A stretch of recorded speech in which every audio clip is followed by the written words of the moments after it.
나와 함께 하시는 가장 소중한 주님, 우리 찬양 드리시고 우리 감사합니다.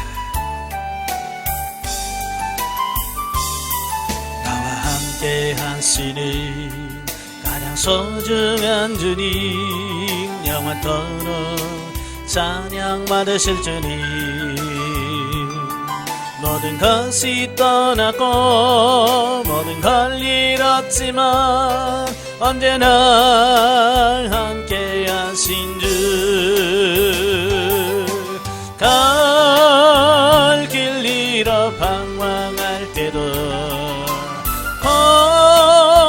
고통으로 눈물 흘릴 때도 걱정하지 말아라, 염려하지 말아라, 내가 내 형편을 알고 있느니라. 나밖에는 너를 위로할 자 없고 나밖에는 해결할 자 없나니. 믿고 기도하라, 믿고 행하여라, 말씀하시는 소중한 주님. 하시는 가장 소중한 주님, 영원토록 찬양 받으실 주님. 모든 것이 떠났고 모든 걸 잃었지만 언제나 함께 하신 주. 갈 길 잃어 방황할 때도 고통으로 눈물 흘릴 때도 감사하며 살아라, 찬송하며 살아라, 내가 내 형편을 알고 있느니라. 나밖에는 너를 위로할 자 없고 나밖에는 해결할 자 없나니. 주를 바라보며 믿고 순종하라, 말씀하시는 소중한 주님. 아멘. 기도하겠습니다. 은혜로우신 아버지 감사합니다. 오늘도 우리를 사랑하셔서 귀한 훈련의 장소로 인도하시고 사무엘상의 말씀을 같이 상고하게 하셔서 감사합니다. 말씀을 날 때 그 말씀들이 살아있는 말씀이요 생명의 말씀이 되어 우리 영혼을 살리는 귀한 역사가 있도록 도와주옵소서. 시종을 주님께 맡겨오며 예수님의 이름으로 감사하며 기도합나이다. 아멘. 예, 이 시간에 우리 사무엘상 6장을 보도록 합니다. 교재는 222쪽입니다. 교재 222쪽 사무엘상 6장을 보게 되어지는데요. 6장은 블레셋에 빼앗겼던 법궤가 다시 이스라엘로 돌아오는 그 부분에 대한 말씀이에요. 1절부터 9절까지 보면 언약궤 반환을 위한 논의가 시작되는데요. 자, 보면은 하나님의 언약궤를 탈취하여 7달 동안 그들의 지경에 보관하는 동안에 그 독한 종기의 재앙으로 시달려온 블레셋 방백들은 하나님의 재앙으로부터 벗어나기 위해서 그들 나름대로 이제 회의를 하죠. 그래서 복술자들 또 그들의 제사장들 다 모여서 이 언약궤를 어떻게 할 거냐, 또 어떻게 돌려보낼 거냐라고 하는 부분을 의논하게 되죠. 자, 그들이 처음에 이스라엘과 전쟁하고 이긴 다음에 그 법궤를 빼앗아서 그들 나라로 갔을 때 기분이 어땠을까요? 정말 좋았겠죠. 야, 우리가 정말 이겼다, 뭐 어떤 그런 부분이겠죠. 자, 그런데 이제 하나님께서 계속해서 그들에게 재앙을 내리시니까 이제 그들도 이제 어떻게 할 수가 없는 거예요. 요즘 말로 하면 멘붕이죠. 정신이 어떻게 할 줄을 모르죠. 그래서 이걸 어떻게 할 거냐라고 하는 부분을 이제 논의를 하게 되어지는 거죠. 자, 그때 제사장들과 복순자들은 그들 나름대로의 경험과 지식에 입각해서 언약궤를 다시 돌려보내야 된다라는 거예요. 돌려보내는데 어떻게 돌려보낼 거냐? 새 수레를 만들고 그 여호와의 신께 속건제를 드려야 된다. 예. 이런 제의를 하게 되는 거죠. 그들은 성경을 모르잖아요. 그죠? 성경은 분명히 이 법궤는 어떻게 하기로 되어 있어요? 예, 레인들이 어깨에다 메고 운반하게 돼 있지 수레에다 실어서는 안 되거든요. 근데 그들은 그 말씀을 모르잖아요. 이게 모르니까 그렇게밖에 할 수가 없어요. 그래서 새 수레를 만들고 아직 멍에를 매보지 아니하는 젖나는 소 2마리로 그걸 끌어야 된다라고 제의를 하게 되는 거죠. 자, 이로 모아서 이제 블레셋 제사장들과 복수가도 이스라엘의 제사 제도에 대해서 어느 정도 알고 있었던 것으로 보이나? 왜냐하면 속건제에 대해서 알거든요, 그죠? 속건제라고 하는 것은 어떤 죄를 속하기 위해서 그의 죄값을 지불하는 걸 말하잖아요. 예, 그러니까 이 속건제를 알고 있다는 얘기는 블레셋 사람들도 어느 정도 이스라엘의 종교에 대해서 알고 있다라고 하는 이 부분을 보게 되죠. 자, 우리도 마찬가지잖아요. 우리가 기독교인이지만 불교에 대해서 조금 알잖아요. 그죠? 이슬람에 대해서도 알고 다른 종파에 대해서 조금씩 아는 것처럼 그들도 이렇게 완전히 믿지는 않았지만 그래도 성경에 대해서는 조금 알고 있을 거다라고 보는 거죠. 분명히 아까도 말한 것처럼 잘못된 거잖아요. 성경적인 방법이 아님에도 불구하고 하나님께서 그 방법을 허락하셔요. 용납하시는 거죠. 왜 그럴까요? 이것은 하나님의 자비하심으로 이해를 하셔야 됩니다. 즉 당신의 율례를 온전히 이해할 수 없었던 이방인들의 과오를 그대로 묵과하신 것이다. 만약 이러한 하나님의 자비가 없었다면 하나님을 모르는 그들은 벌써 심판을 받아서 멸망했을 것이다. 그죠? 모르니까 어쩔 수가 없어요. 예, 그런 율법도 모르죠. 방법 모르니까 그들 방식대로 법계를 옮길 수밖에 없는 거예요. 그러나 성경에 대해서 알고 있는 사람은 안 돼요. 나중에 이제 사무엘하 6장에 보면 다윗이 이 법궤를 돌아온 법궤를 그 다윗송으로 운반하는 작업을 하죠. 똑같이 이 블레셋 사람이 썼던 방법을 똑같이 썼어요. 그 어떻게 해야 돼요? 소가 뛰잖아요. 그러니까 법궤가 넘어질 것 같으니까 우사가 잡았단 말이에요. 그러니까 우사가 그 자리에서 직사를 하고, 예, 왜 블레셋 사람들에게는 허락을 하고 왜 이스라엘 사람은 허락하는? 예, 이스라엘 사람은 이미 성경에 대해서 알고 있는 사람들이거든요. 이게 알고 있는 사람들이 실수하면 하나님께서는 어떻게 해요? 거기에 대해서 그만큼 징계와 채찍이 크다는 것을 말씀해주고 있어요. 그러니까 중요한 것은 뭐냐? 우리는 목회자잖아요. 우리는 목회자는 어쨌든 평신도들보다 성경에 대해서 하나님에 대해서 조금이라도 더 알겠죠, 그죠? 더 알고 있기 때문에 우리가 실수했을 때, 목회자가 실수하면 성도들이 받는 징계보다도 훨씬 더 큰 징계를 받는다. 이걸 우리가 이해를 하셔야 돼요. 아시겠죠? 그러니까 상도 커요. 예, 왜 하나님을 알고 그만큼 잘 섬기면 상이 크지만 반대로 그만큼 잘못 살면 더 큰 징계가 온다는 것을 우리가 기억하셔야 돼요. 그래서 목회자는 정신을 잘해야 돼요. 그렇지 않으면 이런 실수를 하면 거기에 대한 큰 대가를 또 지불할 수밖에 없다는 것을 꼭 기억하시길 바래요. 자, 10절부터 18절까지 이제 돌아온 언약궤. 하나님의 언약궤는 이스라엘이 블레셋에 탈취를 당한 지 7개월 만에 하나님의 섭리하심으로 그에 돌아오죠. 예, 이것은 하나님께서 살아 계시다는 증거지요. 뭐 이스라엘 백성들이 빼앗긴 법궤 찾으러 간 것도 아니고, 그죠? 예, 하나님께서 스스로의 능력과 권능으로 돌아오게 하신 거죠. 이것은 하나님의 영광을 스스로가 다 챙기시는 어떤 이런 부분들을 우리에게 보여주시는 것을 보게 되고요. 자, 여기서 이제 본문에서 우리가 주목해야 될 부분이 뭐냐면 바로 이 짐승까지도 순종하게 하시는 하나님의 권능과 역사라고 하는 사실이에요. 사실 한 번도 멍에를 메어보지 아니했을 뿐만 아니라 아직도 젖도 떼지 아니한 새끼를 둔 암소가 그 새끼를 떼어두고 베세메스까지 좌우로 치우치지 아니하고 갈 수 있었다고 하는 것은 인간의 생각으로는 도저히 불가능한. 여러분, 짐승들은요 본능에 살아요. 본능. 여러분 왜 블레셋 사람들이 그냥 곱게 보내지 아니하고, 그죠? 곱게 보내지 않고 왜 새끼 젖 먹이는 새끼가 있는 암소, 그것도 멍에도 한 번도 안 매본 암소를 선택해서 보냈을까요? 이유가 있겠죠? 이제 그들 나름대로 시험해 보는 겁니다. 정말 하나님이 하시는 건지 아니면 우연의 일치로 그냥 독한 종기가 나왔는지, 이제 이 부분을 그들 나름대로 뭐요? 테스트 해보겠다는 거예요. 그러니까 아까도 말한 짐승은 본능에 의해서 살잖아요. 새끼를 가지고 있는 어미는요, 이 모성애가 굉장히 강합니다. 그래요? 그래서 저도 이제 동물의 왕국이란 프로를 예전에는 많이 봤어요. 요즘에는 거의 못 본 것 같은데, 거기 보면 사자가 소 잡아먹잖아요. 근데 이 사자가 새끼를 공격하면 이 어미소가 사자를 공격합니다. 도망가도 못할 바인데 사자를 공격해요. 이건 뭐냐면 그 어미소의 모성애란 말이에요. 이게 본능이에요. 본능은 그만큼 무서운 거예요. 그리고 또 이 멍에를 매보지 아니한 소가 멍에를 맨다?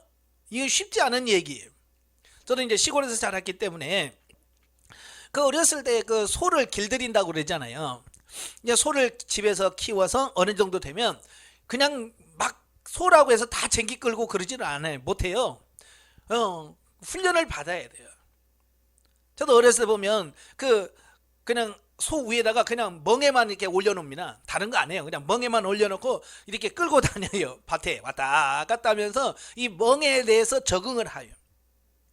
그래서 그게 적응을 하면 나중에 이제 그 멍에를 이렇게 풀러서 줄에다 놓고 타이어라든지 이런 걸 나무 토막이나 이런 걸 하나 달아놓고 질질 끌고 다니게 합니다. 예. 그것도 적응을 하면 나중에 이제 쟁기를 거기다 이제 달고 땅을 깊게 안 파요. 그냥 들고만 다녀요. 파는 둥 마는 둥. 왜? 아직 소가 길들이지 않았기 때문에.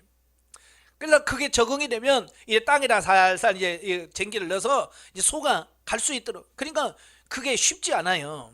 그래서 예전에 저도 어렸을 때 기억해 보면 소를 팔 때 이 쟁기질을 할 수 있느냐 없느냐, 이게 길들였냐 안 길들였냐 이거에 따라서 이 소값이 달라지는 것을 봤거든요. 그만큼 길들이는 게 어려운 거예요. 한 번도 매보지 않은 이 멍에를 맨다는 것은 불가능한 거예요. 그러니까 이건 뭐예요? 하나님이 하신다라고 하는 것을 보여주는 거예요. 그러니까 그 블레셋의 복술가들과 제사장들이 노렸던 게 이런 거예요. 정말 하나님이 하셨다면 이것도 할 수 있을 거야. 만약에 하나님의 뜻이 아니라면 도무지 이거 자기 생각에도 이건 안 된다는 걸 알거든요. 예. 근데 어떻게 됐어요? 그 소가 울지만 자르나 우르나 치우치지 않냐고 그 목표 지점인 베세메스까지 가더라라는 사실이에요. 예. 왜냐하면 이 암소는 뭐요? 자연적인 본능을 거스르지 않고요. 자신의 진정한 주인이 누구요? 하나님이거든요. 그건 알아요. 이 소는 알아. 그래서 하나님께서 너 이거 가야 된다라고 말씀할 때 그 소는 어때요? 자기 본능을 이깁니다. 이게 대단한 거예요. 예, 이사야 1장 3절에 보면 소도 구유도 알고 나귀도 제 새끼를 알고 제 집을 알지만 이 이스라엘 백성은 자기 주인을 몰라본다는 말씀이 있잖아요. 짐승은 또 하는데 우리는 어찌 보면 짐승만 또 못한 삶을 살고 있다라는 거예요. 지금 하나님께서 여기서 보여주려고 하는 게 바로 그런 거예요. 이처럼 하나님은 당신의 뜻을 이루기 위해서는 영혼 없는 짐승까지도 그 영혼은 미천한 그 짐승까지도 다스리고 이끄신다는 교훈을 여기서 보여주고 있습니다. 중요한 것은 이렇게 영혼 없는 짐승들도 하나님의 말씀에 순종하는데 만물의 영장이라고 하고 하는 우리 인간들은 그렇지 않다 그 말이에요. 이게 문제예요. 죄진에게 짐승이 져요? 사람이 져요? 사람이 졌죠. 하여간 말은 잘해요. 하여간 이 말은 잘하는데 살지를 못하는 게 이게 문제라 그 말입니다. 저와 여러분이 특별히 목회자로서 이 소만 또 못해갖고는 안 되잖아요. 그죠? 짐승만 또 못하면 안 되죠. 철저하게 순종할 수 있는 삶이 되셔야 돼요. 그래서 오늘 목회자들은 오늘 이 소를 바라보면서 야, 내가 소만 또 못해갖고는 안 되지 않느냐. 정말 묵묵히 하나님의 뜻, 하나님의 사명을 가지고 끝까지 갈 수 있는 그런 삶이 되어야 돼요. 그렇다고 해서 그 소가 뭐 상을 받습니까? 안 받아요. 그 소가 끝까지 갔다고 해서 이스라엘 사람들이 야, 너 착했다, 너무 좋겠다 그래서 그 소에다 뭐 여물을 주기를 해요? 아무것도 안 돼요. 그냥 그 소 잡아가지고요. 그냥 바로 어때요? 그 술에 패가지고 바로 거기서 번제를 하나님께 드려버려요. 그렇게 실컷 일했는데 말이죠. 오늘 상은 없고 죽어요. 어찌 보면 그게 예수 그리스도의 삶이고요. 오늘 목회자의 삶, 주의 종의 삶이 그래야 되는 거예요. 근데 오늘날 목회자가 어때요? 부귀영화 다 추리려고 영광 다 차지하려고 하고 세상에 살면서 모든 걸 다 받으려고 누리려고 하니까 이게 안 맞잖아요. 죽어야 되는데 이 말씀을 잘 묵상하셔야 됩니다. 예, 19절부터 21절까지는 이제 베세메스인들이 받는 재앙에 대한 말씀을 합니다. 그러니까 본문에 돌아온 언약궤와 관련해 뜻하지 않은 사건이 발생을 하게 돼요. 그러니까 일찍이 하나님께서는 그 언약궤를 들여다보지 마라. 심지어 이 법궤를 운반할 때도 그 보면 안 돼요. 법궤를 보면 안 됩니다. 그래서 제사장들이 그 휘장을 끌려서 그걸 보지 않은 상태에서 법궤를 덮어요. 예, 휘장으로 덮어. 그리고 가죽으로 싸고 또 파란 청으로 싸고, 그래서 아예 그 법궤를 보지 못하도록 만들었습니다. 근데 그들은 이 경고를 무시하고 어떻게 됐어요? 그 법궤를 열어본 거예요. 예, 얼마나 그들도 궁금했겠어요. 도대체가 이 속에 뭐가 들었을까? 사실 뭐 별거 없어요. 그죠? 시내산에서 받은 돌판, 2돌판, 그 다음에 만나가 담긴 금 항아리 하나, 그 다음에 아론의 쌍난 지팡이, 들어있는 게 그거밖에 없어요. 뭐 특별한 게 없어요. 근데 사람들은 궁금한 거예요. 예, 사실 이 베세메스라는 동네는 이스라엘 백성들이 여호수아가 그 땅을 분배하잖아요. 그때 유다 지파에게 한 땅 된 부분인데, 그 각자 지파에서 받은 땅 중에서 레위인들에게 떼어준 성이 48개 성읍이 있어요. 그 48개 성읍 중에 하나가 베세메스예요. 그러니까 이 베세메스는 누가 많았겠어요? 예, 레위인들이 많았죠. 제사장들도 많아요. 그들은 늘 이 법궤를 가까이 했지만 한 번도 본 적도 없어요. 그러니까 그걸 볼 수 있는 어찌 보면 유일한 기회라고 생각했을 거예요. 그죠? 전에는 다 성막 안에, 지성소 안에 있기 때문에 감히 들어갈 생각을 못 했겠죠. 근데 지금 어때요? 와 있단 말이에요. 그러니까 궁금도 하고, 그래서 그걸 한번 열어본 것 같아요. 그래서 그 법궤를 들여다본 거로 5만 가로 열고 70명이 죽였다, 그런 말이 나와요. 여기서 5만하고 왜 70명이라고 이렇게 가로 쳐졌을까? 예. 이것은 성경은 오류가 없다고 말씀하잖아요. 근데 이제 성경을 필사를 막 이렇게 오래 하다 보니까 이 5만하고 70명하고 이게 헷갈린 겁니다. 그죠? 뭐가 맞는지를 정확하게 모르겠죠. 상황적으로 보면 5만 명이 맞겠어요? 70명이 맞겠어요? 상황적으로는 70명이 맞겠죠.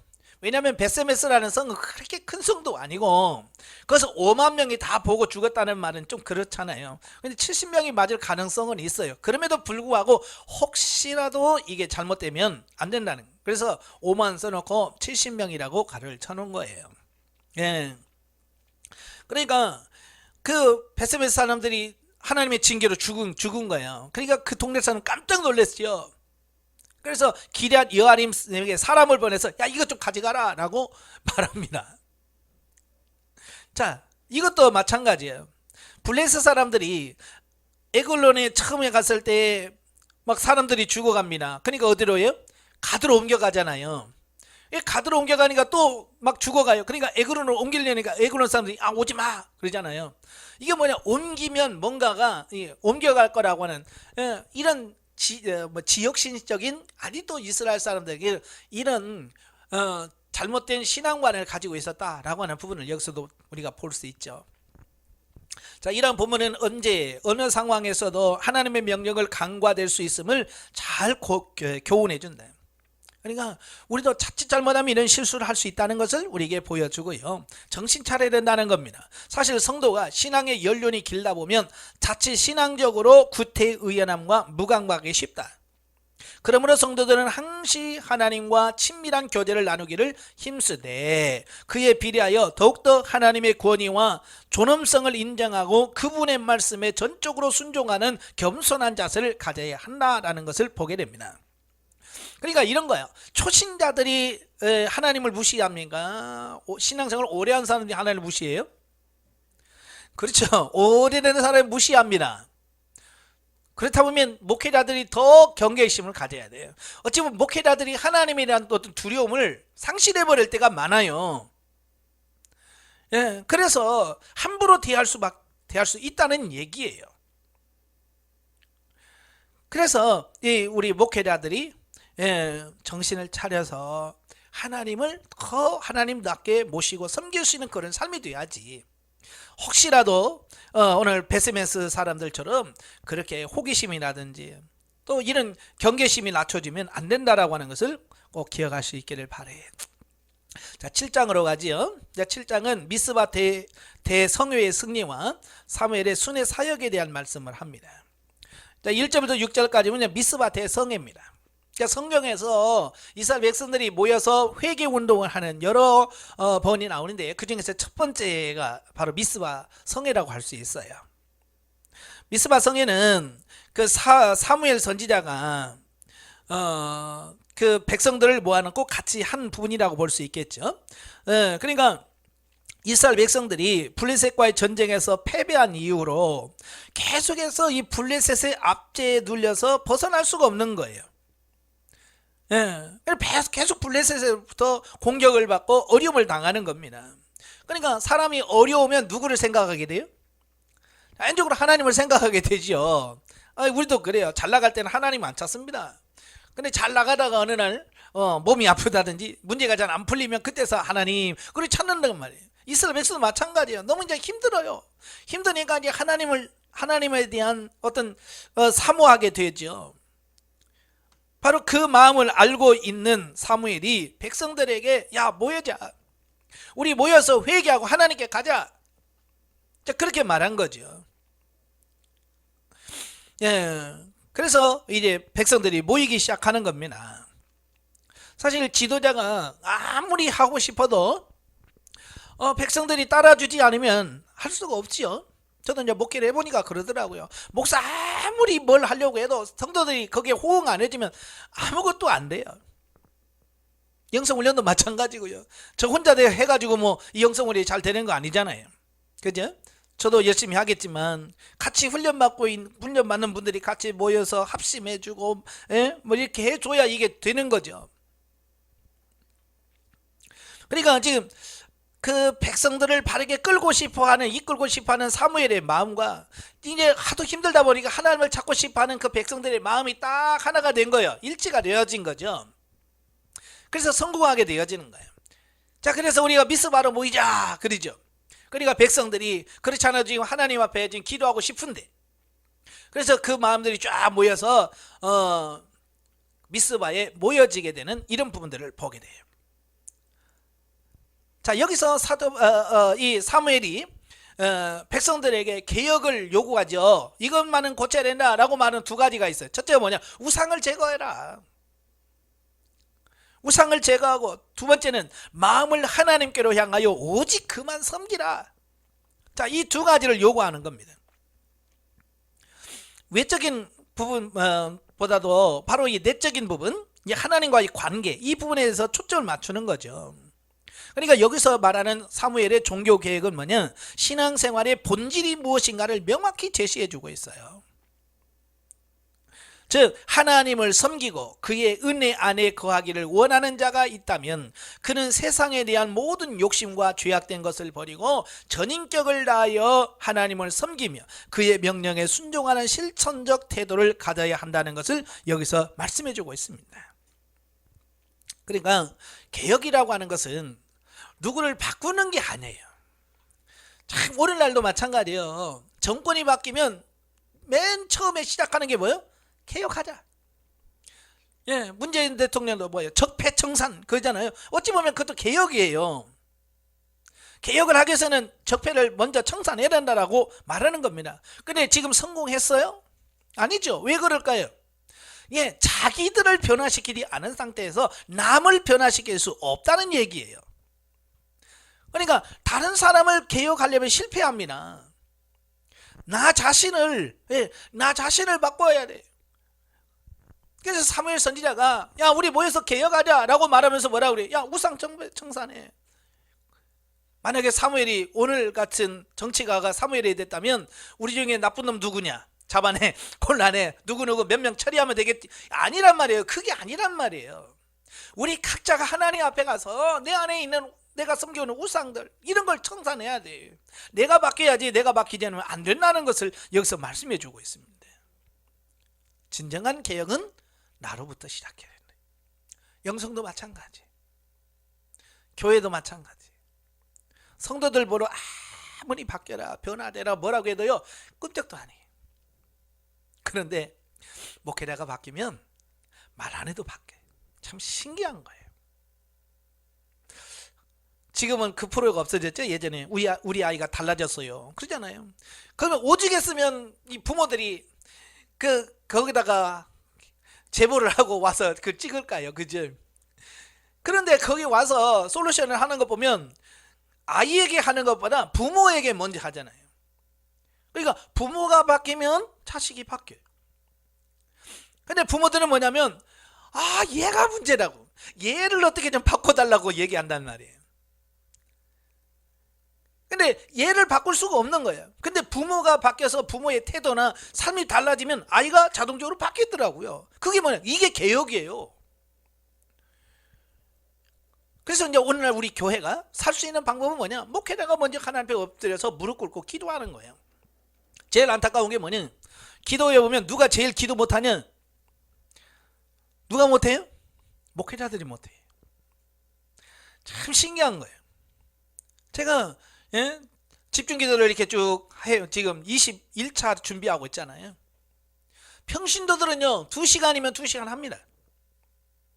근데요 목회자들은요 못해요. 1시간을 못 버팁니다. 화장실 제일 먼저 들락달락하는 게 목회자들이. 그리고 뭘 하면 다 평신도 탓해요. 우리 교회는 누구 때문에 안 돼요, 누구 때문에 안 돼요 라고. 그게 아니죠. 내가 문제예요. 내가 문제예요. 철저하게 우리 자신이 변화되셔야 돼요. 7절부터 11절까지 보면 에베네셀 전투에서의 승리죠. 자, 미스바에서 종교 개혁을 통해서 하나님과 정상적인 관계를 회복하려고 하자 블레셋이 이스라엘을 침략해 왔는데, 이유는 아마도 블레셋 사람들이 이스라엘의 지도자로 등장한 사무엘의 영도 아래 하나로 단결하는 것을 보고 큰 위협을 느꼈던 것 같다. 그러니까 이 블레셋은요 그 이스라엘을 훈련시키는 파트너로 하나님께서 세우신 국가가 바로 블레셋이거든요. 그래서 잘못 살아도 치고 또 하나님의 말씀대로 살려고 해도 칩니다. 왜? 이 사단적인 요소가 많이 담겨져 있기 때문에 그렇죠.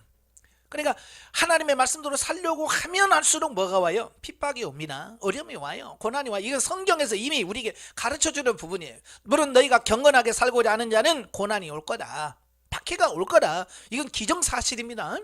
예, 집안에서도 그래요. 그냥 교회만 왔다 갔다 할 때는 아무도 말하지 않습니다.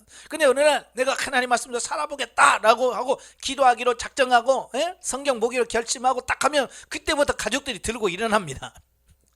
그죠? 예, 교회에서도 마찬가지예요. 설교 대충 하고요 그러면요 성도도 좋아해요. 근데요 영적으로 살려고 딱 하면 성도들이 들고 일어납니다.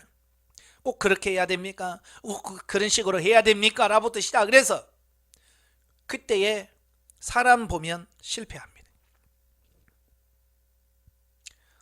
정말 하나님 바라보고 내가 정말 이게 옳다, 하나님이 원하시는 게다라고 생각하면 그런 방해에 통과할 수 있어야 돼요. 근데 많은 분들이요 사람 눈치를 보다 보니까, 성도 눈치 보다 보니까 그걸 못 하더라고요. 우리가 통과할 부분은 통과하셔야 돼요. 예. 그래서 이스라엘이 커지면 안 되잖아요. 사실 블레셋의 입장에서는 왜 커지면 자기들이 통제가 안 되잖아요. 지금까지는 마음껏 막 그 이스라엘 들어가서 치기도 하고 뺏어 오기도 하고 그래서 재밌었는데, 그들이 강해지면 그렇게 할 수가 없어요. 그러니까 더 커지기 전에, 그것도 미스바에 모였을 때, 한 번에 모였을 때 한 번에 치면 되잖아요. 자, 그래서 블레셋 사람들이 공격에 오는 겁니다. 그러자 백성들은 사무엘에게 하나님의 도우심을 바라는 기도를 하도록 촉구하였고요. 그때 사무엘이 하나님께 온전한 제사를 드리고 기도하였을 때 하나님이 그 기도에 응답하셔서 블레셋과의 전쟁에서 큰 승리를 얻게 하셨다라는 사실입니다. 사실 이스라엘 백성들은요 이때 전쟁하려고 모인 게 아니잖아요. 기도하려고 모인 거예요. 그러니까 기도하러 간 사람이 뭐 전쟁 준비를 했겠어요? 뭘 했겠어요? 뭐 무기를 제대로 챙겼겠어요? 전쟁에 쓸 밥 같은 식량을 준비를 해왔겠어요? 아무것도 준비도 안 돼 있는 정말 그런 상태예요. 어찌 보면 몰살당할 수밖에 없는 그런 상황이에요. 그런데 하나님께서 어떻게 해요? 우박을 내리시고 막 그래가지고 하나님이 블레셋군을 치는 거예요. 그러니까 사실은 이스라엘 사람들이 잘해서 승리한 게 아니고 하나님이 승리하게 하신 거죠. 오늘도 마찬가지예요. 우리가 하는 것 같지만 우리가 하는 게 아니에요. 하나님이 하시더라. 아시겠죠? 자, 여기서 주는 교훈이 뭐냐? 첫째, 우리가 하나님만을 의지하고자 할 때 견디기 어려운 시련이 닥쳐 하나님을 의리하게 한다는 것과 아까도 설명드렸죠. 꼭 경건하게 살려고 하면, 하나님 말씀대로 살려고 하면 반드시 핍박이 온다는 거예요. 두 번째로, 비록 악의 세력들이 잠시 우리를 대적한다 할지라도 우리가 하나님을 온전히 신뢰한다면 넉넉히 이길 수 있다는 겁니다. 경건하게 살려고 할 때 박해하고 핍박하는 사람 분명히 있지만, 그러나 내가 하나님의 말씀대로 살려고 하나님 앞에 또 기도하면 넉넉히 이길 수 있다는 얘기를 하고 있는 거예요. 왜냐하면 하나님께서는 당신을 의리하는 자의 간구를 멸시하지 않으시고 응답하시고 심지가 견고한 자를 평강으로 지키시기 때문이다 라는 겁니다. 문제는 뭐냐? 우리가 그런 믿음이 없다는 얘기예요. 그런 믿음만 있으면 하나님 우리를 지키시고 보호하시는데 우리에게 그런 믿음이 없기 때문에 우리가 흔들리고 우리가 요동하고 그래서 문제란 말이에요. 12절부터 17절 이스라엘 되찾은 평강. 자, 블레셋과의 전투에서 승리를 거둔 사무엘은요, 미스바와 센 사이에 기념비를 세우고 에베네셀이라, 도움의 돌이라고 하는 칭하게 되죠. 그래서 사무엘이 살아있는 동안 이스라엘은 잃어버린 옛 땅을 수복하고 아모리 족속과도 평화를 유지하였다. 또한 사무엘은 이스라엘 지도자로서 여러 곳을 순회하면서 말씀을 가르쳤으니 이에 이스라엘은 영적으로도 부흥하게 되었다라는 겁니다. 그러니까 지도자 한 사람이 바로 쓰니까 어때요? 나라에 평화가 오는 거예요. 어찌 보면 교회에 여러 가지 문제가 생기는 것은 지도자의 문제가 많아서 그럴 거예요. 그래서 지도자 한 사람이 바로 서야 돼요. 그러니까 저도 이제 목회를 하면서 배운 게 뭐냐면, 성도 탓해 갖고는 교회가 안 돼. 나를 발견하고 나를 쳐서 복종시키고 나를 하나님께 바로 세우려고 했을 때 우리가 목회가 성공하는 이 부분을 보게 되죠. 본문에서 우리가 이스라엘이 안정을 누리게 된 배경에는 사무엘의 공로가 매우 컸음을 알 수 있다. 하지만 그것은 이스라엘이 어떠한 큰 능력을 갖고 있어서가 아니라, 또 인간적인 재능이 다른 사람과 월등해서 뿐만 아니라 자기 백성과 함께 하신 하나님의 도우심이 있었기 때문에 가능하다. 그래서 기도하라는 거예요. 그래서 목회자가 기도 안 하면 교회가 안 돼. 그래서 목회자들은 평신도보다 더 많이 기도해야 돼요. 근데 그게 안 된다는 얘기예요.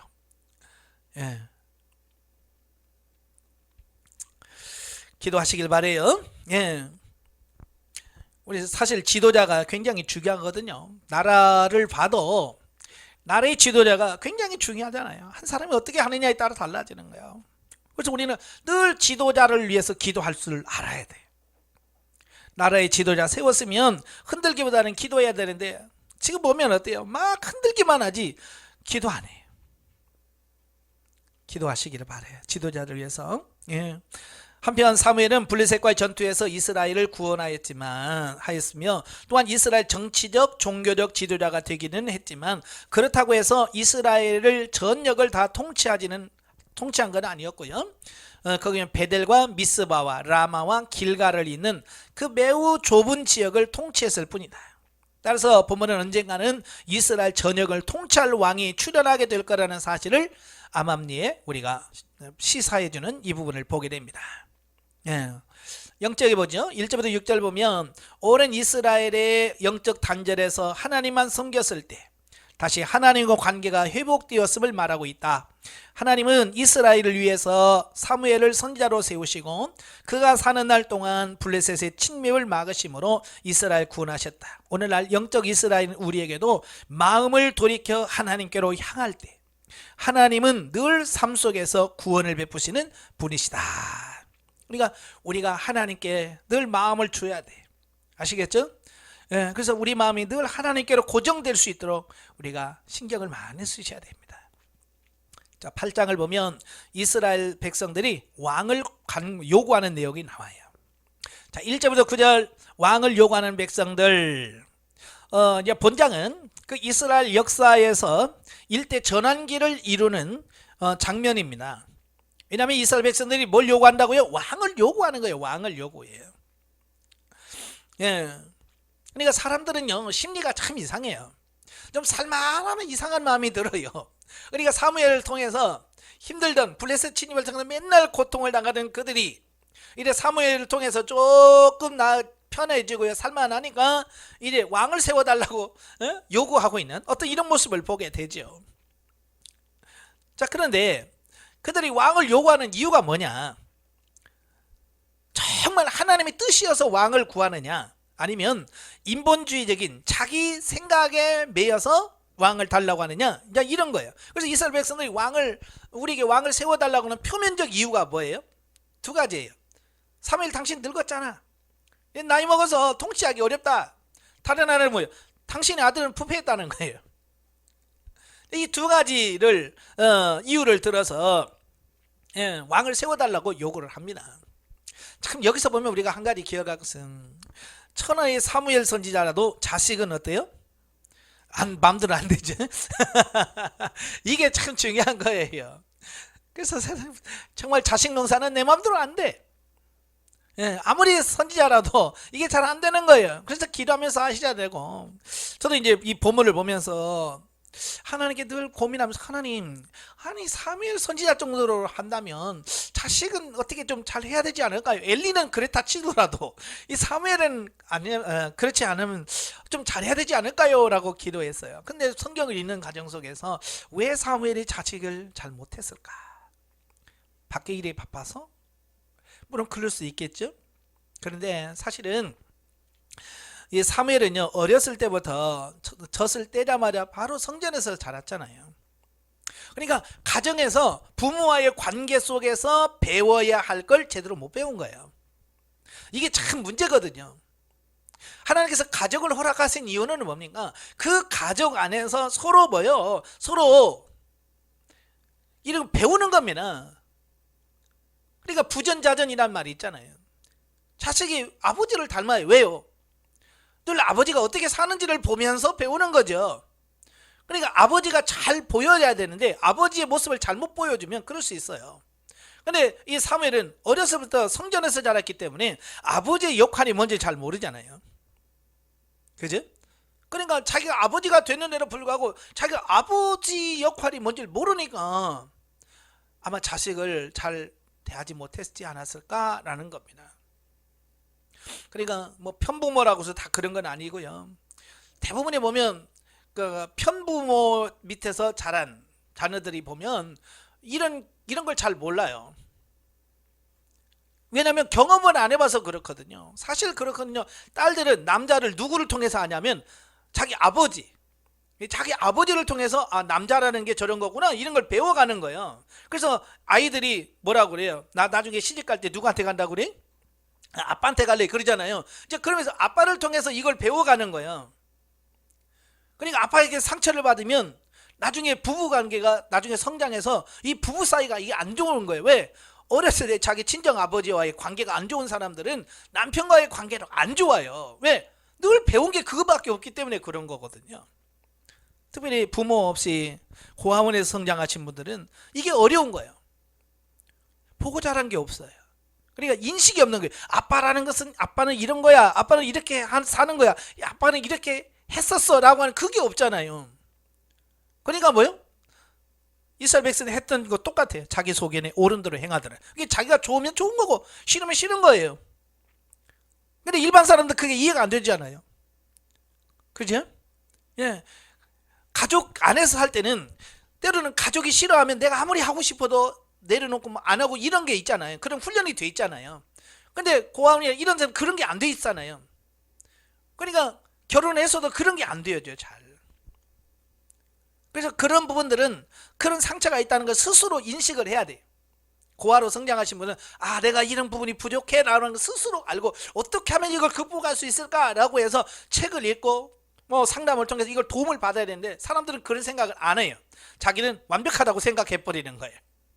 그러니까 도움을 못 받는 거죠. 배우셔야 돼. 예. 사실은 그게 표면적으로는 사무엘이 늙었고 자식들이 부패했기 때문에 왕이 필요하다 그랬지만, 사실은 중요한 게 뭐냐면 그들의 왕이신 하나님을 부정하는 거예요. 하나님이 그러잖아요. 야, 너 속 아프지 마라. 내가 저들의 왕인데도 저들은 내가 왕 되는 걸 싫어하는 거야. 그걸 얘기를 하고 있는 거예요. 그러니까 하나님을 신뢰하지 못하고 겉으로 드러나는 왕정 제도만을 강력하게 선망하고 있더라 그 말이에요. 물론 왕만 세우면 뭔가 다 되는 것처럼 생각하는 이것이 문제죠. 우리도 그러잖아요. 무슨 일이 있으면 이것만 하면 행복할 것 같은데, 그런 거 있어요 없어요? 있지요. 근데 막상 그거 되면 어때요? 별 볼 일 없어요. 그죠? 집 없을 때는 집 한 채만 사면 될 것 같은데 막 그러죠. 그래서 집 사봐요. 별거 없어요.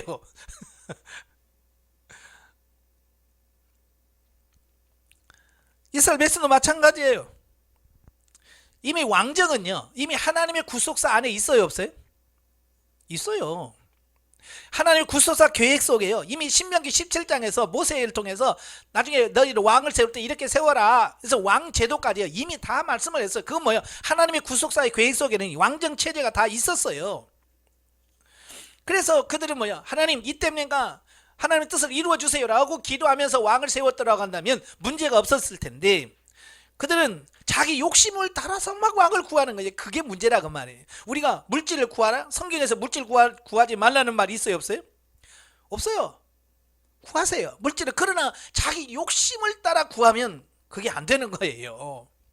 하나님의 뜻에 얼마나 걸맞냐, 이게 중요한 거거든요. 자, 넘겨서 10절부터 18절까지 왕정 제도에 대한 경고입니다. 그래야 그들이 모르고 하니까 왕정 제도가 얼마나 이런 폐해가 많은지 이걸 설득을 하는 겁니다.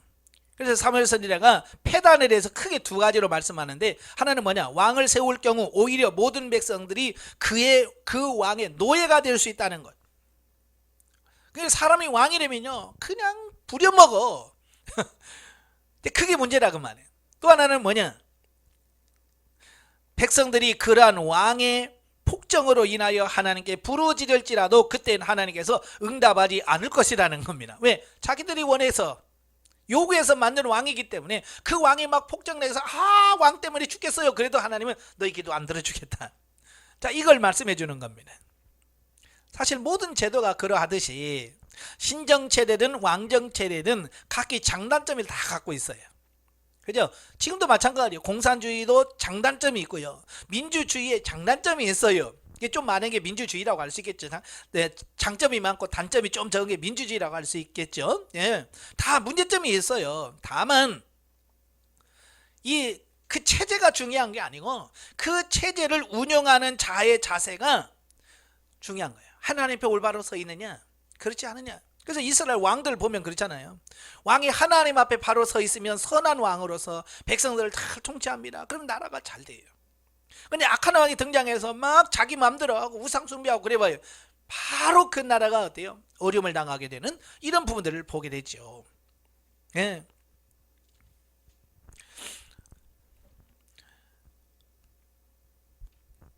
그런데 이 불행하게도 이스라엘 백성들은요, 자신들이 현재 당하고 있는 고통의 원인이 자신들의 죄악, 자기들의 죄 때문에 있다는 것을 깨달지를 못한 채 다만 이 정치 체제만 바꾸면 될 거라는 거예요. 왕만 세우면 다 될 거라는 생각을 하고 있는 겁니다. 그래서 극히 인본주의적이고 불신앙적인 생각에서 왕정을 요구하기 때문에 하나님께서 거듭 책망과 경고를 하고 있다라는 것을 보게 됩니다. 그러니까 자기 자신이 하나님 앞에 바로 설 것을 놓고 기도하면서 몸부림쳐야 되는데 그렇지 않아요. 예, 체제만 바꾸면 될 것 같은 어떤 그런 생각을 가져요. 우리는 목회자들도 그러죠. 교회 개척에서 조금 몇 년 갔는데 부흥이 안 되면 뭐부터 생각을 하면 장소를 옮길 생각부터 해요. 이 자리는 부흥이 안 되는 장소인가 보다. 여러분, 이곳에서 안 되는데 다른 데로 가서 될까요? 안 돼요. 예, 그래서 내가 하나님 앞에 바로 서도록 나를 모든 것을 나에게다 초점을 맞추고 하셔야 돼요. 예. 그래서 뭐 옛날에 그잖아요. 일 못하는 사람이 연장 탓한다는 말이 있잖아요. 이제 예, 남의 탓하면 안 돼. 영성도 훈련도 마찬가지요. 내가 변하지 않으면 내가 뭘 해도 안 돼요. 저도 해보니까 그렇더라고요. 뭘 해도 내가 안 되면요, 안 돼요. 근데 내가 되면요, 그냥 아무 짓 안 해도 돼요. 참 신기한 거예요. 그러니까 남에게 뭐 하는 게 아니라 영성훈련은 나를 바꾸는 거예요. 나를 바꾸는 거예요. 19절 22절까지 보면 왕정체례라는 허락. 이스라엘 백성들이 왕을 요구한 동기가 인본주의적이고 불신앙적이었기 때문에 하나님께서는 백성들에게 경고를 하셨어요. 왜? 아직 백성이 그 준비가 안 돼 있기 때문에. 그럼에도 불구하고 어때요? 백성들은 모르는 거야. 그냥 해달라는 거야. 그냥 왕만 세워달라고 요구하는 겁니다. 그러니까 하나님께서 요구를 들어주십니다. 이런 중요한 게 뭐냐면 기도 응답이 됐냐 안 됐냐가 중요한 게 아니라 정말 하나님이 기뻐하셔서 응답해 주시느냐, 아니면 하도 달라고 해서 주느냐, 여기에 따라서 달라집니다. 예, 하나님도요, 우리도 그러잖아요. 자식들이 안 좋은데도 엄마 사줘, 아빠 사줘, 그러면 어때요? 아, 알았어, 귀찮네, 사줘요. 근데 그게 좋은 게 아니란 얘기예요. 우리도 마찬가지. 하나님 막 주세요 그러면 하나님이 지겹다, 야 줘요. 근데 그게 내게 득이 안 된다는 거예요. 그래서 내가 내 요구를 관철시키려고만 하지 말고 하나님의 뜻이 뭐냐. 영적으로 성장한 사람의 특징이 뭐냐면 그거예요. 기도가 바뀐다는 거예요. 기도가 뭘 바뀌냐? 내 요구를 하는 것이 아니라 하나님의 뜻을 구하는 거예요. 하나님 어떻게 하기를 원하십니까? 하나님 어떻게 기도하기를 원하세요? 내가 어떻게 하기를 원하십니까? 라고 자꾸 하나님의 뜻을 맞추는 거예요. 그러니까 영성훈련 하게 되면 복을 받을 수밖에 없고요, 잘 될 수밖에 없어요. 왜? 기도가 바뀌었고요, 3일 바뀌었는데요. 자, 그런데 여기서 우리가 한 가지 분명하게 알아야 될 것은 뭐냐? 하나님께서 왕정을 허락하신 것이 백성들의 요구에 마지못해 부응한 것이 아니라는 사실입니다. 예, 그러니까 백성들이 그릇된 동기에서 비롯돼서 왕을 요구했기 때문에 하나님께서 꾸짖었긴 하지만 왕의 요구에 대해서는 이미 허락하셨어요, 하나님께서. 아까도 말한 것처럼 왕을 세워서 이스라엘을 통치하고 다스리려고 하시는 것은요, 하나님의 구속사와 계획 안에서 이미 있었어요. 그죠? 예. 하나님의 뜻이 이미 있었어요. 그러니까 그 하나님의 뜻이 이루어져서 하나님의 때에 하나님께서 때가 돼서 다 해주셨으면 아무 문제가 없잖아요. 그죠? 근데 그들이 막 욕심을 따라서 막 구했기 때문에 왕은 받게 돼요. 그런데 그 왕이 성공하지를 않지요. 바로 그래서 인간의 욕심과 욕망으로 구한 왕이 누구냐면 사울이에요. 그래서 사울이 실패할 수밖에 없다는 것을 여기서부터 미리 말씀해 주시는 거예요. 자, 그런즉 하나님께서 왕정 체제를 허락하신 것은 당신의 주권에 따른 것임을 알 수 있다.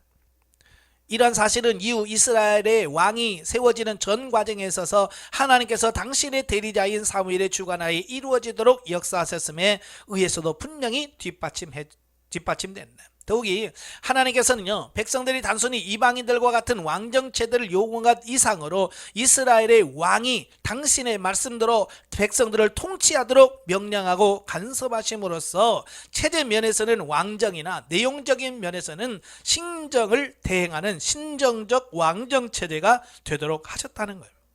하나님이 원하는 게 이런 거예요. 왕이라고 해서 자기 맘대로 막 다스리고 통치하는 것이 아니라 하나님의 뜻을 통해서 하나님의 말씀을 받아서 하나님의 뜻대로 나라가 이루어지고 형성되어지고 진행되기를 원하셨다라고 하는 거예요. 왕을 세운 것도 마찬가지. 예. 오늘 우리 삶도 마찬가지고요. 그래서 우리가 내 마음대로 내가 왕이 돼서 하면 안 돼요. 예. 하나님이 나의 왕이라는 걸 인정하고 하나님 어떻게 하면 좋겠습니까? 하나님 어찌 할까요? 라고 하나님께 묻고 주님께서 말씀하신 대로 순종하는 이 삶이 안 되지면 우리는 내가 스스로 왕이 돼서 내 마음대로 사는 그런 삶을 살 수밖에 없다는 거예요. 그래서 묻는 게 그래서 중요한 거예요. 예. 내가 하나님께 묻는다는 얘기는 내가 왕이 아니에요, 하나님이 나의 왕입니다, 이 고백이거든요. 그래서 음성을 못 들어도 괜찮다라고 말하는 게 그거예요. 내 고백이 그거니까. 자, 9장은 최후의 사사 사무엘과 최초의 왕 사울의 만남에 대한 말씀을 합니다. 하도 요구하니까 이제 하나님께서 알았다, 그리고 이제 왕 하나를 준비해 놓죠. 그게 누구냐면 사울입니다. 1절 4절은 아비의 암나기를 찾는 사울인데요. 이래 하나님의 주권적으로 사울을 어떻게 선택하시는가라고 하는 부분을 보게 되는데요. 갑자기 이 사울 왕의 아비죠. 아버지가 나귀를 잃어버려요. 뭐 지금은 낙이 별로 없지만 그때 당시에 나귀는 지금으로 말하면 운반수단이거든요. 차와 같은, 예, 짐을 싣고 나르는 어떤 중요한 역할을 하는 거예요. 그게 재산이죠. 그걸 잃어버렸으니 큰 거죠. 그러니까 그걸 찾아오라고 명령을 받아서 이 종과 함께 그걸 두루두루 돌아다니면서 찾습니다. 근데 그렇게 하신 이가 누구냐? 하나님이라는 거예요. 그러니까 멀쩡히 자리는 암나귀가 왜 나가? 하나님께서 나가게 하라고 하신 거죠. 왜? 그렇게 해서 암나귀를 찾으러 가다가 사무엘을 만나게 하시고 그를 통해서 하나님 뜻이 이루어지도록 하시려고 하는 하나님의 섭리라 그 말입니다. 우리도 마찬가지. 멀쩡하던 집이 왜 그래요? 하나님의 섭리가 있는 거예요. 멀쩡하던 교회가 그러면 왜 그래요? 하나님의 뜻이 있는 거예요. 그러니까 우리는 그 속에서 하나님 원하는 게 뭐예요? 하나님 뜻이 뭐예요? 라고 물어야죠. 그게 정상이죠. 왜? 하나님의 섭리 하에서 이게 그렇게 움직여지니까. 그래서 묻는 게 그래서 중요한 거예요. 항상 우리는 어떤 삶 속에서 하나님 이건 뭘 원하십니까? 이 상황 속에서 하나님이 내게 원하시는 게 뭡니까? 제가 어떻게 하기를 원하십니까? 라고 끊임없이 기도하면서 하나님을 찾아가는 게 중요한 거예요. 내가 알든 모르든, 사실 사무엘은 내가 여기 이렇게 해서 나귀 찾다가 사무엘 만나서 내가 왕 될 거야 알고 간 거예요? 전혀 모르죠. 뭐 진짜 사울은요 꿈에도 그런 걸 몰랐어요. 그렇지만 하나님은 뭐요? 나와 상관없이 내가 몰라도 하나님 뜻을 이루어가는 거예요. 오늘 여러분도 마찬가지예요. 한참 가다 보면 내가 왜 여기 있지? 그럴 때가 있어요. 왜? 하나님께서 역사하시기 때문에 그렇다라는 겁니다. 자, 5절부터 10절 사무엘을 찾은 사울. 이제 보면은 하나님께서 왕으로 택정하신 사울이 사무엘을 만날 수 있도록 섭리를 하십니다. 이제 그래야 하나님 뜻이 이루어지니까 만나야 되거든요. 그래서 암나귀를 찾다가 이제 못 찾으니까 이제 돌아가려고 하지요. 그때 사원이 우리 여기 선지자가 있는데 그 선지자에 가서 물어봅시다. 자, 그렇게 말을 하는 거예요. 그때 마침 라마 성읍에 이르러 산당에 제사를 드리기 위해서 올라가는 사무엘을 만나게 돼요. 기가 막히게 맞잖아요. 네, 또한 하나님께서는 사울이 사무엘을 찾아오기 전날에 이미 그가 찾아올 것이라 것과 그가 이스라엘 왕이 되어서 블레셋 압제해서 이스라엘을 구원하리라고 하는 것을 이미 사무엘 선지자는 알고 있었어요. 예. 그래서 사울이 사무엘을 만나기 위해서 나오는 순간에 사무엘에게 그가 사울임을 알려주시고 쉽게 분간할 수 있도록 만들어 주신 거예요. 이게 다 하나님이 하시는 거예요. 이게 우연히 그렇게 되겠어요? 그러니까 여기서 보면 하나님의 계획이 얼마나 세밀하고 빈틈이 없이 성취되어 가는지를 여실히 보여주고 있습니다. 그러니까 성경을 보면 어찌 잘 짜여진 각본에 의해서 배우들이 막 연극하는 것처럼 똑같아요. 하나님이 그 역사심 안에서 이 인류 역사가 이루어져 가더라는 겁니다.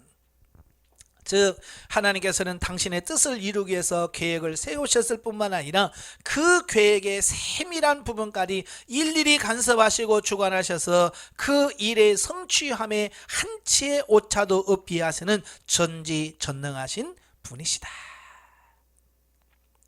바로 그 하나님이 누구냐?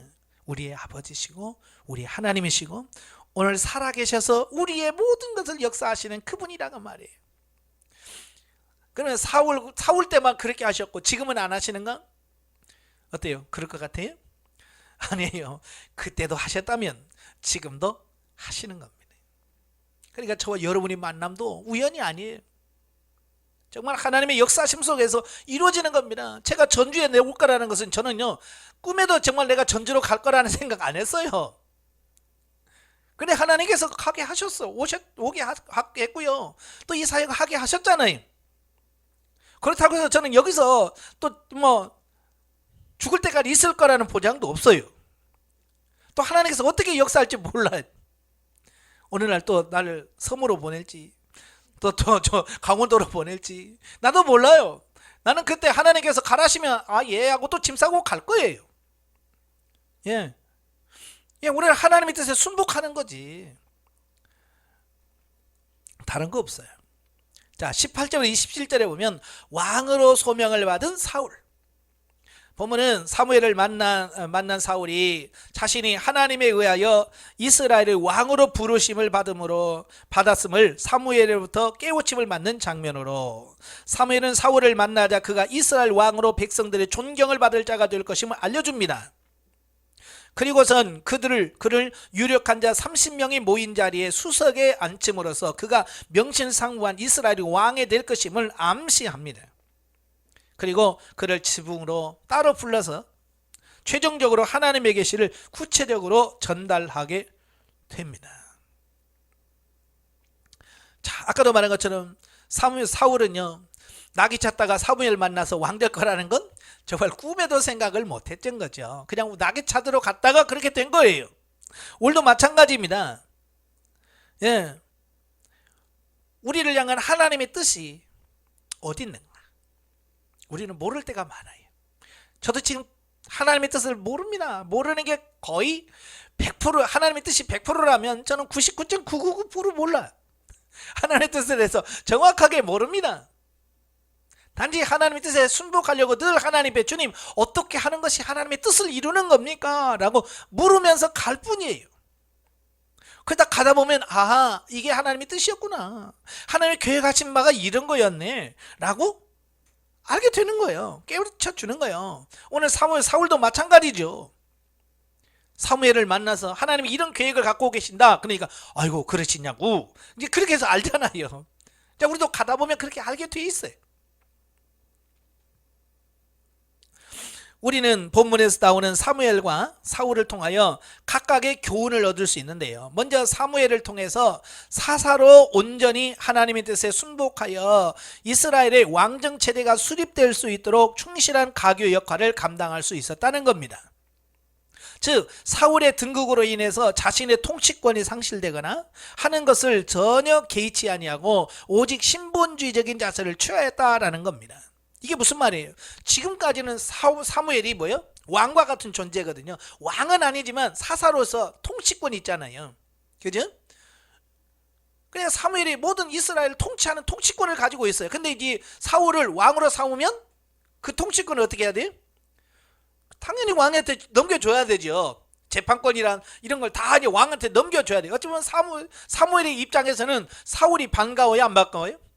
안 반갑죠. 왜? 내 권한을 다 넘겨줘야 되니까.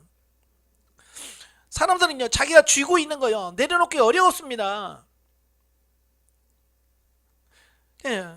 엊그저께 어느 분하고 전화하면서 그런 얘기 했어요. 그게 뭐냐면, 목사님이 이제 은퇴를 하고 나니까 할 일이 없다는 거예요.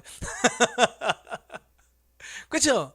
교회를 할 때는 막 교회에서 신방도 하고 설교도 하고 막 그러는데, 나이가 돼서 이제 은퇴를 하고 나니까 아무 권한이 없네요.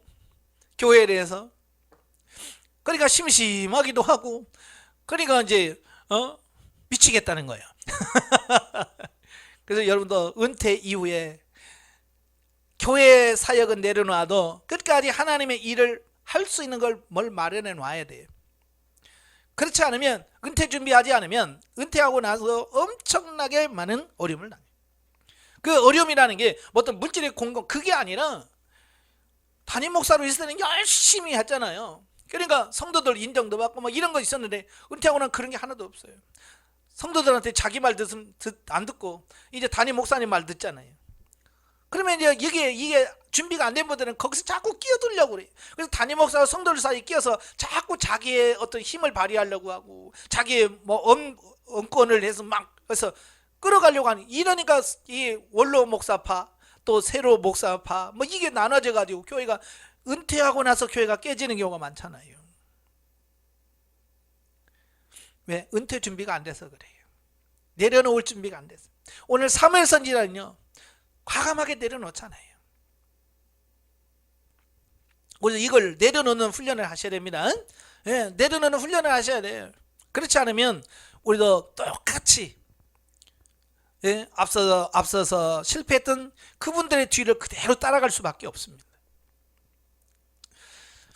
이러한 사무엘의 철저한 하나님 중심적인 신앙은 오늘날 하나님 나라를 이 땅에 실현해야 하는 사명을 부여받은 모든 성도들이 본받아야 할 귀감이 된다. 특별히 목회자들은 이걸 잘 배우셔야 돼요. 하나님께서 너 내려놔라 라고 말했대요. 과감하게 네 하고 딱 포기하고 내려놓을 수 있어야 돼. 근데 그게 안 되고 그냥 구질구질하게 질질 끌고 있고요. 그러니까 문제가 심각해지는 거예요. 내려놓을 줄 아는 사람이 돼야 돼. 그래서 훈련받는 과정 속에서는 하나님께서 자꾸 내려놓는 훈련을 하게 하시는 거예요. 예. 그 훈련을 통과하셔야 됩니다. 그리고 다음은 사울을 통한 교훈인데요. 사울은 장차 자신이 왕으로 등극하려는 예언을 듣고서도요 겸손한 자세를 잃지 않았다라는 겁니다. 예. 보통 사람들은 야 하나님이 너를 왕으로 삼은데 아 그래요? 아 내가 이제 왕이네? 이러면서 교만해지기 시작합니다. 그리고 아직 왕도 안 된 일을 교만해져요. 그건 정말로 우리가 경계해야 될 부분입니다. 저도 이제 제가 96년부터 목회를 시작했잖아요. 그 후로도 이제 많은 후배들 목사 안수 받고 하는 걸 이렇게 쭉 보면서 느껴지는 게 그런 거예요. 이렇게 목사 안수를 받기 전과 후가 왜 이렇게 다를까라는 겁니다.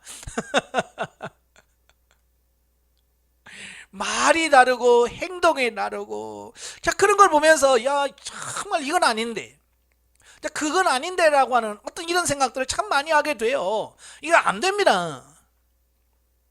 목사는 특권이 아니에요. 섬기는 거예요. 자 그래서 우리가 이런 부분에서 이런 겸손의 자세를 놓치면 안 됩니다. 겸손하셔야 돼. 왜냐하면 하나님은 교만한 자를 물리치셔요. 겸손한 자를 하나님 들어 쓰십니다. 우리가 겸손하셔야 돼요. 이게 문제는 뭐냐? 이게 끝까지 안 간다는 게 또 문제예요. 그죠? 사울이 이 겸손함이 죽을 때까지 갔더라면 이스라엘 역사 성경이 어떻게 바뀔지 몰라요. 근데 이 사울이 중간에 가다가 이게 이제 교만해집니다. 그래서 이제 이게 문제가 심각해지는 것을 보게 돼요. 그러니까 처음도 겸손해야 되겠지만 중간도 겸손하고 마지막도 겸손하고 이 초심을 잃으시면 안 됩니다. 초심을 잃으면 안 돼. 그리 목회자들이 초심을 잃으시면 안 됩니다. 근데요 정말 초심을 잃은 목회자들 너무 많이 봐요 제가. 그래서 차라리 목사를 안 했으면 차라리 목사 안수를 안 받았으면 그런 마음을 너무 많이 가져요. 그래서 목사 안수 받기 전에 저하고 상담하면 제가 될 수 있으면 그래요. 정말 사명이 있고 정말 목회하려고 하는 그런 뜻이 정확하면 목사 안수를 받지만 그렇지 않고 집에서 그렇게 하려면 받지 마세요. 예. 안 받는 게 도리어 그게 유익입니다. 본인에게도 유익합니다. 왜요? 목사 안수를 딱 받는 그 순간부터요 집에서 예배드리는 뭘 예배드리는 왜 이렇게 교만해진지 몰라요. 정말로. 그래서 이게 참 문제예요, 문제. 초심 잃지 않기를 바래. 영적이 뭐죠? 사울이 외적으로 준수하고 하나님의 능력을 행하여서도 하나님께 불순종함으로 결국에는 죽임을 당합니다.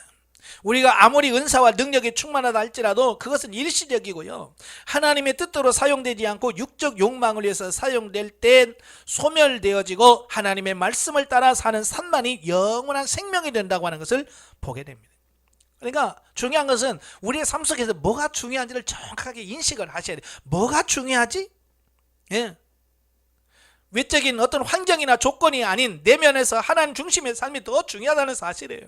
우리가 목회하면서 자꾸 외적인 걸 따집니다. 교인이 몇 명이에요? 교회가 평수가 몇 명이에요? 자가입니까? 집입니까? 아니면 월세입니까? 전세입니까? 몇 평입니까? 우리를 만나면 맨날 모여서 그거 가지고 자랑하는데요. 하나님이 천국에 갔을 때도 교회 몇 평이었냐? 그거 따질 것 같아요? 아니에요. 천만에요. 하나님 그거 안 따집니다. 네가 얼마나 진리적으로 생명적으로 하나님의 관계 속에 살았느냐, 그걸 중심 보시는 거예요. 만약에 외적인 모습으로 보면 참 똑같은 사사라도 그러잖아요. 야고보 사사는 어떻게 됐어요? 제일 먼저 죽잖아요. 순교당합니다. 그럼 어쩌면 그 야고보는 진짜 상도 없고 뭐 한 것도 없이 일찍 죽었으니까 그렇잖아요. 예? 자, 외형적으로 보면 그럴 수 있어요. 그러나 하나님은 뭐예요? 그거 안 보면 중심에서 얼마나 하나님을 사랑하고 예수 그리스도를 닮았느냐, 이게 정말 중요한 거예요. 그러니까 외적인 것을 보지 마세요. 자, 10장입니다. 이스라엘의 첫 왕으로 세워진 사울에 대한 말씀인데요. 1절부터 8절, 기름 부음을 받은 사울입니다.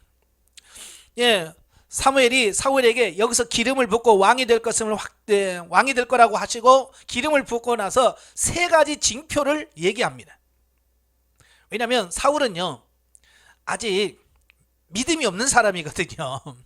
그러니까 지금 사무엘 선지자에게 당신이 왕을 세울 겁니다 하나님이 하고 기름을 부었지만 사울은 긴가민가 하고 있어요. 지금 이게 진짜 꿈이야 생시야 라고 모릅니다. 그래서 명확하게 네가 하나님이 너를 왕으로 세웠다라는 세 가지를 징표를 주면서 이것이 이루어지는 걸 보면 알 거다.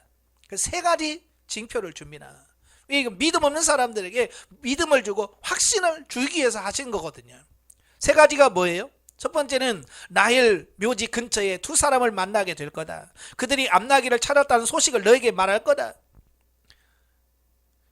이건 뭐예요? 인간의 모든 걸음을 하나님께서 친히 지도하신다는 사실을 여기서 말씀해 주고 있고요. 사울은 그 예언을 성취를 통해서 모든 일을 섭리 주관하시는 하나님께 자신의 삶을 온전히 의뢰하는 것이 올바른 삶의 태도라는 사실을 깨닫게 되는 겁니다. 이렇게 하나님의 말씀대로 순종해야 돼. 이걸 가르쳐 주려는 의도가 담겨져 있는 겁니다. 두 번째로는 사울이 다볼 상수리 나무에 이르면 하나님을 뵙기 위해서 베들로 올라가는 세 사람을 만나게 될 거다.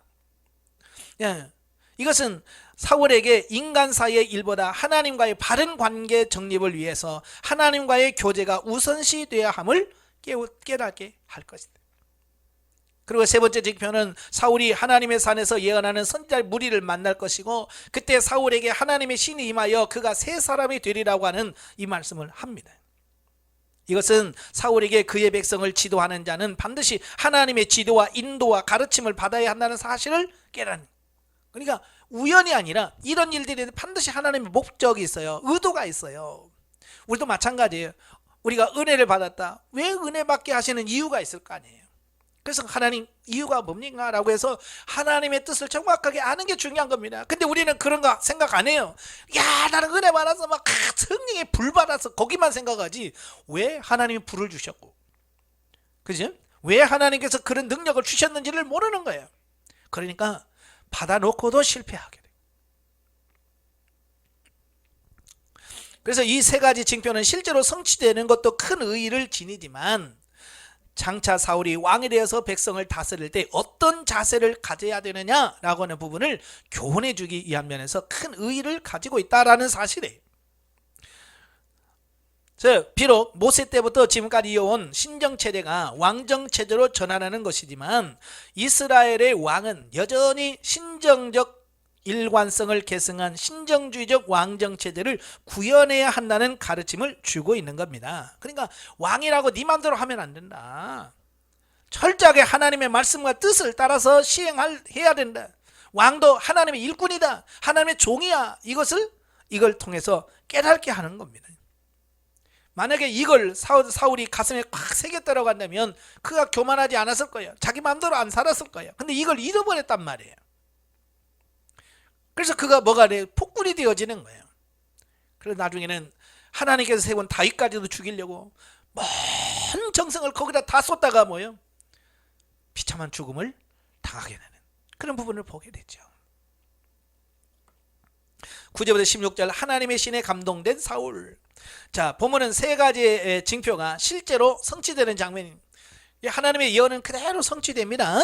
그러니까 사울은 사무엘을 떠나기 위해서 몸을 돌이키는 순간 하나님의 신에 크게 감동되어서 하나님의 산에서 선지자의 무리와 함께 예언했을 뿐만 아니라 사무엘이 사울에게 말한 다른 표징까지 그날에 다 성취됩니다. 그러니까 그 성취되는 걸 보면서 사울은 야, 신기하다. 어떻게 이게 그렇게 되지? 야, 정말 하나님이 나를 왕으로 삼은 게 확실하구나. 이걸 분명하게 확신을 갖게 되어졌을 거예요.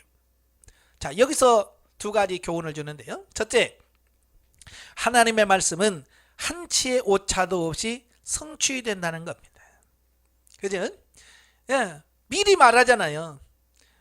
그런데 그 미리 말하는 모든 것들이 그대로 성취되어지는 거예요. 이건 하나님의 말씀은 이렇게 한치 오차가 없이 정확하게 말씀대로 진리대로 생명으로 되어진다. 이걸 우리에게 가르쳐 주는 거죠. 두 번째로는 하나님은 어떤 일을 맡기시기 위해 한 인간을 부르실 때는 그로 하여금 그 일을 감당할 수 있는 자질과 능력을 주시고 그 일을 감당할 수 있는 데 있어서 기억해야 할 지침까지도 다 가르쳐 주신다는 사실이에요. 자, 이게 중요한 겁니다. 그냥 하나님께서 불러가 야, 너 이래. 그게 아니란 말이에요. 그가 감당할 수 있는 능력, 감당할 수 있는 은사, 자질 이런 걸 다 주셔요. 오늘 마찬가지예요. 하나님이 나를 목사로 부르셨다면 그 목사의 직임을 감당할 수 있는 은사와 달란트를 이미 내게 주신 거죠. 예. 근데 우리가 그걸 발견하지 못했을 뿐만 아니라 그걸 개발을 못한다면 개발. 예, 개발을 해야 돼요. 자꾸 그걸 활용하고 해서 자꾸 더 개발을 해야 돼요. 처음부터 잘 되는 사람 없잖아요. 잘하는 사람 없습니다. 자꾸 해보셔야 돼요. 저도 마찬가지예요. 하나님, 저도 참 목회할 때 얼마나 두려웠는지 내가 이 말도 못하는 사람이 어떻게 목회를 합니까? 예? 그냥 하나님께서 1년 동안 직장 전도사로 세워져서 매일같이 30분씩 예배 인도하게 만들어요. 야, 진짜 설교에 설자도 모르는 사람을 1년 동안을 그렇게 하니까요. 눈이 좀 띄더라고요. 아, 설교라는 게 이런 거구나. 그런 훈련을 딱 시키고 나니까 열려져요. 예.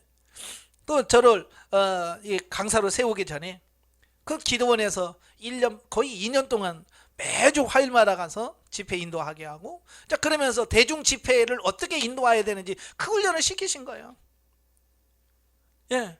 그냥 된 게 아니에요. 만약에 그런 훈련들을 내가 귀찮아서 안 했다고 한다면 오늘의 제가 없는 거죠. 그러니까 여러분도 마찬가지예요. 부단히 훈련하고 부단히 노력하고, 그래서 하나님께서 내게 주신 부분들을 개발해 가셔야 돼. 자꾸 개발해 가셔야 돼. 그게 중요한 겁니다. 근데 사람들은 이걸 잘 이해를 못하죠. 예.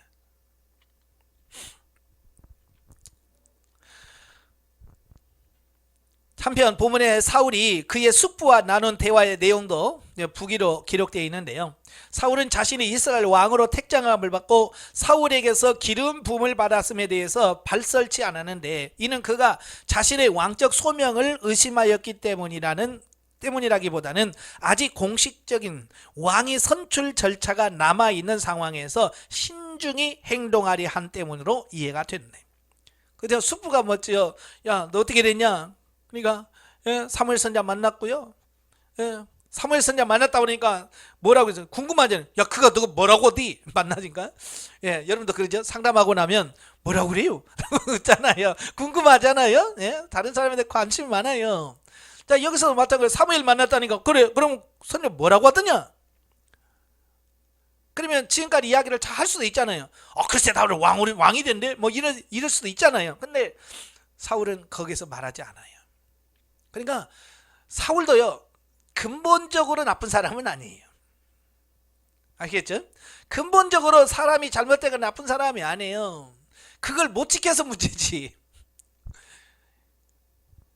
근본적으로 아주 왕의 소질이 있고요, 자질이 있는 사람이에요. 겸손하기도 하고요, 예, 신중하기도 하고요, 이런 사람이에요. 사람들은 뭘 못하냐? 이 말, 비밀을 지키는 거, 이걸 참 못하잖아요. 그냥 아직 공식적으로 사울이 왕도 안 됐잖아요. 그죠? 왕도 안 되는데 그냥 왕 삼는다 그러면 어떻게 됐을까요? 사람들이 그걸 알면 난리가 나겠죠. 이건 비리다, 이건 뭐나 막 하면서 막 하겠죠. 그래서 일절 말을 하지 않는 거야. 그래서 이제 공식적으로 제비를 뽑고, 거기서 정확하게 뽑혔을 때 하나님이 세우셨다는 것을 드러나게 하는 어떤 이런 부분을 보게 되죠. 그래서 우리도 신중해야 되는, 특별히 목회를 하든 신중해야 됩니다. 특별히 다른 사람의 말할 때는 정말 신중하셔야 돼요. 또 교인과 교인들 간에 말 옮길 때 정말 신중해야 됩니다. 누가 이 말하던데 라고 하고 그냥 막 여기서 말한 말 여기서 옮기고 여기서 이러면요 진짜 어려워요. 예. 그러니까 양쪽 말 듣기 전에는 말하면 안 돼요. 그러니까 막 여기 가서 막 누가 어쩌고 저쩌고 막 얘기하잖아요. 아 그래요? 아 예 알겠습니다. 거기까지만 해야지. 아 그 나쁘네 그러면 안 돼요. 상대방의 말을 들어봐야 돼. 양쪽 말을 들어봐야 아 이렇구나. 자, 그래서 상대방의 말을 다 들어보고 나서 신중하게 이건 이거고 이건 이거다라고 해야 돼요. 이게 참 어려운 거예요. 그래서 큰일 하실 분들은 입이 무거워야 돼요. 입이 가벼우면 안 돼요. 어떤 분은 와서 성도들이 그래요. 아, 목사님 앞에서 말을 못해요. 왜냐, 말만 했다면 그냥 설교 시간에 나오지, 말만 했다면 그냥 다 나오지, 성도들이 다 안다는 거예요. 그러니까 뭐 상담을 못하는 거죠. 상담을 아예 못하는 거예요. 그렇게 되면 안 됩니다. 17절부터 27절까지 왕으로 선출되는 사울. 자, 보면은 공식적으로 이래 왕으로 선출이 되어지는 부분을 보게 돼요. 그러니까 하나님으로부터 선택을 받았다 할지라도 정식적인 절차와 인준을 통해야 이게 진짜가 되는 거죠. 예. 그러나 일부 백성들은요 사울을 멸시합니다.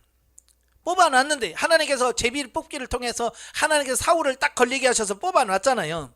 근데 사람들이요, 에이 어떻게 제가 왕이래 라고 안 받아들이는 겁니다. 이는 저들의 그릇된 마음가짐과 자세를 드러내준다. 이게 언제는 뭐예요? 왕을 세워달라, 왕을 세워달라 그러고 막상 하나님께서 여기 이게 너희 왕이다 그러니까 에이 걔 말고요 그런단 말이에요. 왜 그럴까요? 사람들은 뭐겠어요? 지가 왕이 되고 싶은 마음이 있는 거예요. 그러니까 자기가 왕이 되고 싶은 마음 때문에 왕 세워라 왕 세워라 그런 건데, 아니 자기는 전혀 아니고 엉뚱한 사울이 세우니까 이건 아니야 라고 생각한다 그 말입니다.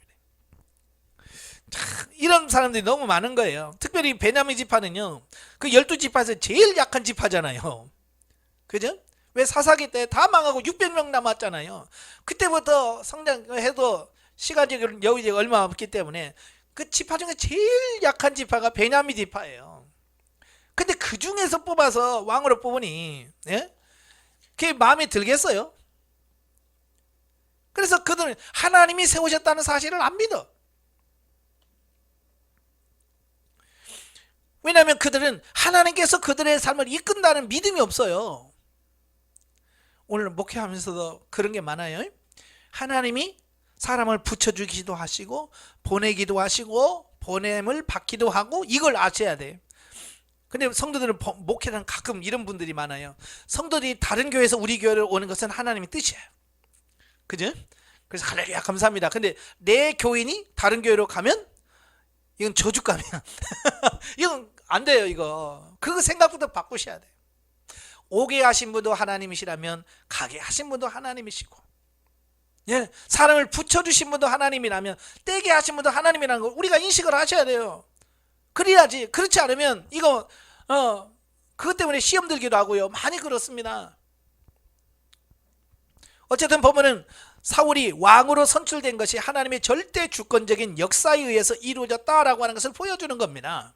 즉 사울이 왕된 것은 스스로 왕정체제를 주창하여 신정체제를 타파하고 왕위에 오른 것이 아니라 그는 미리 하나님의 택정하심을 잊고 또한 신정체제하의 최후의 지도자인 사무엘에 의해서 기름 부음을 받은 후 공개적으로 진행된 제비 뽑기를 통해서 이스라엘의 왕으로 선출되었다라는 겁니다. 이건 뭐예요? 이건 하나님이 세우신 거다라는 거죠. 이러한 사실은 실로 사울 개인에게는 물론 온 이스라엘 백성에게도 인간의 모든 역사를 친히 주관하시는 분은 하나님이시라는 사실을 인식시켜 주었을 것이다. 그리고 이스라엘의 왕정체제 또한 하나님께서 인정하시는 결과 수립된 것임도 확인시켜 줄 수 있다. 자, 영적에 봅니다. 본문에서 이스라엘 백성들의 요구대로 하나님은 사무엘을 통하여 사울에게 기름 부음으로 이스라엘 왕으로 삼으신 내용이 나온다. 사무엘이 사사, 선지자, 제사장의 직분을 감당했을 때는 이스라엘이 평화를 누릴 수 있었으나 백성들의 원대로 행복한 생활을 하게 된 것이 아니라 더 심한 외세의 침략과 고통을 겪고 본서의 후반부에는 왕은 하나님 앞에 불순종함으로 비참한 종말을 맞게 되었다. 이는 하나님으로 만족하지 못하고 인간의 불신과 욕망이 야기시킨 결말을 보여준다. 그러니까 제발 욕심 부리지 마세요. 제발 욕심 부리지 말고요. 하나님의 뜻, 아버지 붙여주실 만한 사람 붙여주시고요. 예. 욕심대로 구하지 마시라고요. 그래서 우리가 철저하게 하나님의 뜻에 순복할 수 있는 그런 주의 종들이 되시기를 주님으로 축원합니다. 기도하겠습니다. 은혜로우신 아버지, 오늘 사무엘서 통해서 참 많은 교훈을 줍니다. 이 시대의 목회자가 어떻게 가야 되며 하나님 앞에 어떤 자손을 나아갈 것인가를 우리가 분명히 인식하게 하셔서 정말 하나님 앞에 섰을 때 부끄럼 당하지 않는 그런 목회자가 될 수 있도록 성령님 도와 주시옵소서. 예수님의 이름으로 감사하며 기도합나이다. 아멘. 하나님께 기도드리겠습니다.